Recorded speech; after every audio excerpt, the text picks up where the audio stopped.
The crucifixion of Jesus, he dies for humanity's sins.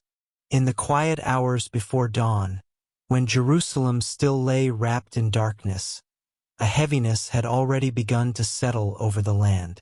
The air was still, the stars dim, as though even the heavens sensed that something immeasurable was about to unfold.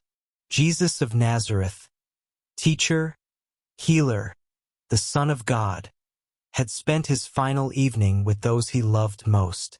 In an upper room, he had broken bread and shared wine with his 12 disciples, telling them softly that the bread was his body and the wine his blood, poured out for many. He had washed their feet like a servant, showing them that love is most beautiful when it stoops the lowest. And then, knowing full well what the night would bring, he led them to a garden called Gethsemane, where ancient olive trees stood silver in the moonlight. There he knelt and prayed. His words were heavy with a sorrow almost beyond bearing. "Father, if it is possible, let this cup pass from me. Yet not my will, but yours be done." He prayed so earnestly that the Gospels tell us his sweat fell like drops of blood to the ground. And yet, with a surrender that only perfect love can produce, he rose from the dust and walked forward, not away from what was coming, but straight into it. It was Judas, one of his own disciples, who led the soldiers to him, a betrayal sealed with a kiss. As torchlight flickered through the garden and armed men surrounded him, Jesus did not run. He simply asked, "Who is it you are looking for?" The power in his presence alone caused them to step back and fall to the ground. Even then, he could have walked away. He chose not to. He was bound and brought before the high priest, then questioned through the long dark hours of night. Soldiers struck him, mocked him, and blindfolded him.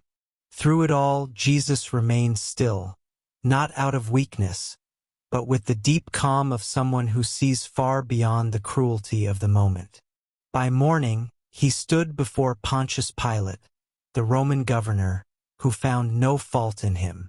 Pilate tried to release him, offering the crowd a choice between Jesus and a convicted criminal named Barabbas. But the crowd, stirred by the chief priests, cried out for Barabbas. And so Pilate, choosing peace over justice, washed his hands before the people and handed Jesus over to be crucified. The soldiers took him and dressed him in a scarlet robe, pressing a crown of thorns onto his head, placing a reed in his hand like a mock scepter. They bowed before him in cruel jest, chanting, "Hail, King of the Jews!" They spat on him, struck him, and when the mockery was done, they led him out into the streets of Jerusalem. Jesus carried his own cross through the crowded, winding roads, a heavy wooden beam pressing down on shoulders already torn from flogging. People lined the way, some weeping, some jeering, some watching in stunned silence. At some point the weight became too much, and a man named Simon of Cyrene was pulled from the crowd to help carry it the rest of the way. They came at last to a place outside the city walls called Golgotha, the place of the skull, a bare, stark hill where crucifixions were carried out in public view. Here they offered Jesus wine mixed with gall, a mild sedative. He tasted it and would not drink. He would bear this fully with open eyes. The soldiers nailed him to the cross, iron spikes through his wrists and feet. The cross was raised and dropped into the ground, and there he hung between two criminals. Above his head a sign read, in 3 languages so all could understand, "Jesus of Nazareth, King of the Jews." From the cross, in the midst of his own agony, he looked down at the soldiers dividing his clothing and said, "Father, forgive them, for they do not know what they are doing."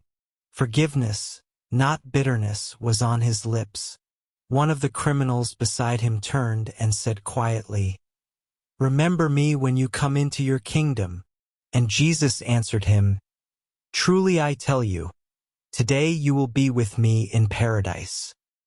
His mother Mary stood near the foot of the cross, alongside Mary Magdalene and a few faithful women who had not fled. His beloved disciple John was there too. Jesus looked down at his mother and said gently, "Woman, here is your son," and to John, "Here is your mother." From that hour, John took her into his own home. Around midday, darkness fell over the whole land and lasted for 3 hours. Not a storm, not a cloud, but a deep, total darkness that had no natural explanation. The world itself seemed to be holding its breath. At the 9th hour, Jesus cried out, my God, why have you forsaken me?" The words of a psalm, the cry of a righteous man calling to the God he trusted would ultimately answer. Someone offered him a sponge soaked in sour wine. After he received it, his voice came once more, and this time it carried not the sound of defeat, but the sound of completion. "It is finished," he said, and then, with his final breath, "Father, into your hands I commit my spirit." He bowed his head and he was gone. In that same moment, the great curtain of the temple, the thick veil that had always separated humanity from the holy presence of God, tore in two, from top to bottom. The earth shook, rocks split. The Roman centurion standing watch at the foot of the cross looked up at what had happened and said quietly, "Surely this was the Son of God." Before evening, a man named Joseph of Arimathea went boldly to Pilate and asked for the body. It was granted. Together with Nicodemus, he wrapped Jesus in linen cloth with spices and laid him in a new tomb carved from rock. A great stone was rolled across the entrance, and the world went silent. The disciples were scattered. The women sat nearby keeping watch. Jerusalem prepared for its holy day, not yet knowing that the stone would not stay in place, and that the silence would not last. For this death, this moment of absolute surrender, of love pressed to its furthest limit, was not the end of the story. It was, in every sense that would slowly become clear to all who had loved him and all who would come after, only the beginning.